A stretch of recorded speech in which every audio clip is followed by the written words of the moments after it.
នៅក្នុងផ្ទះតូចចង្អៀតនៃគ្រួសារក្រីក្រមួយដែលមានសមាជិក3នាក់គឺឪពុកម្ដាយនិងកូនប្រុសជីវភាពកំពុងតែជួបការលំបាកស្រាប់តែឪពុកនិងកូនទាំងពីរនាក់បែរជាកើតនៅជំងឺដ៏ធ្ងន់ធ្ងរក្នុងពេលតែមួយទឹកប្រាក់ដែលគ្រួសារនេះមានគឺសម្រាប់តែព្យាបាលបានមនុស្សម្នាក់តែប៉ុណ្ណោះឪពុកនិងកូនប្រុសដែលមានមនោសញ្ចេតនាជ្រាលជ្រៅចំពោះគ្នាគ្មានអ្នកណាម្នាក់ចង់ឲ្យម្នាក់ទៀតលះបង់សម្រាប់ខ្លួនឡើយក្នុងដួងចិត្តឪពុកក្តីស្រឡាញ់ដែលមានចំពោះកូនគឺពុំអាចវាស់ស្ទង់បានគាត់ដឹងថាបើសិនជាគាត់ព្រមលះបង់ជីវិតងាយៗយ៉ាងនេះកូនប្រុសរបស់គាត់នឹងមិនព្រមទទួលយកឡើយរាត្រីមួយនៅពេលដែលប្តីប្រពន្ធកំពុងអង្គុយពិភាក្សាក្រោយពេលបាយរួចបុរសជាប្តីបាននិយាយទៅកាន់ប្រពន្ធថា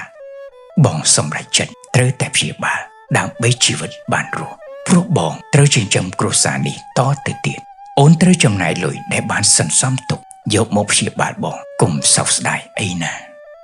ឈរនៅពីក្រោយជញ្ជាំងកូនប្រុសបានឮការសន្ទនារបស់ឪពុកម្ដាយធ្វើឲ្យគេមានកំហឹងយ៉ាងខ្លាំងដោយគេបានគិតថាឪពុករបស់ខ្លួនជាមនុស្សអាត្មានិយមគិតតែពីខ្លួនឯងពុំគិតពីគេដែលជាកូនឡើយកំហឹងទាំងនេះបានជំរុញឲ្យកូនប្រុសសម្រេចចិត្តជាដាច់ខាតបើសិនជាឪពុកដណ្ដើមយកសិទ្ធិក្នុងការព្យាបាលខ្លួនក៏មានសិទ្ធិដណ្ដើមយកដូចគ្នាមិនអាចបោះបង់ចោលឱកាសនេះបានឡើយកូនប្រុសបានទៅជួបម្ដាយហើយនិយាយថាម៉ែកូនត្រូវការរស់តទៅទៀតកូនចង់ទទួលយកការព្យាបាលឃើញកូនបដិញ្ញាចិត្តយ៉ាងនេះម្ដាយក៏យល់ព្រមនឹងនាំកូនប្រុសទៅមន្ទីរពេទ្យធ្វើការវះកាត់ក្រោយពីព្យាបាលនិងវះកាត់បានសម្រេចដោយជោគជ័យហើយសុខភាពកូនប្រុសមានភាពប្រសើរឡើងវិញនោះ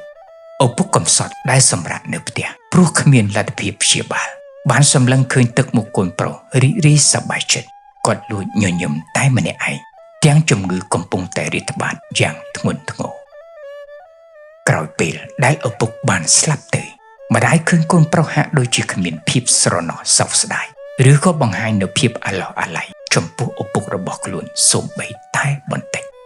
គាត់បានសួរកូនប្រុសថាហេតុអ្វីបានជាកូនមិនបង្ហាញនៅទុក្ខព្រួយពេលដែលឪពុកកូនស្លាប់យ៉ាងនេះកូនប្រុសឆ្លើយទៅកាន់ម្ដាយថាថ្ងៃមុនខ្ញុំបានស្ដាប់ឮនៅការសន្ទនារវាងម៉ែនិងពុកខ្ញុំមិននឹកស្មានថាពុកគាត់អាត្មានិយមដោយដណ្ដើមយកការរស់ចំពោះខ្លួនឯងហើយមិនខ្វល់ខ្វាយពីរូបកូនយ៉ាងនេះសោះម្ដាយឮដូចនេះក៏បានពន្យល់កូនទាំងទឹកភ្នែកថាការពិតម៉ែនិងពុកបានដឹងថាកូនឮទាំងអស់នៅការសន្ទនាក្នុងឱកាសនោះវាជាចេតនារបស់ពុកកូនដើម្បីធ្វើឲ្យកូនមានកំហឹងនិងតូចចិត្តចំពោះគាត់ព្រោះចង់ឲ្យកូនទាញយកសិទ្ធិរស់រានមានជីវិតដោយសុខចិត្តពលីខ្លួនឯងទុកឱកាសឲ្យកូនសាងអនាគតម្យ៉ាងទៀតគាត់មិនចង់ឲ្យកូនដឹងខ្លាចកូនទទួលយកមិនបានស្ដាប់ការពន្យល់របស់ម្ដាយចប់កូនប្រុសលុតជង្គង់ទ្រហោយំសោកស្ដាយកំហុសដែលបានយល់ខុសពីបំណងល្អរបស់ឪពុក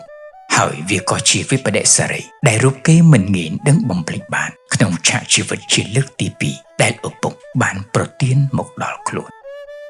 មនោសញ្ចេតនាពិតប្រាកដវាមិនស្ថិតនៅលើជម្រើសណាមួយឡើយ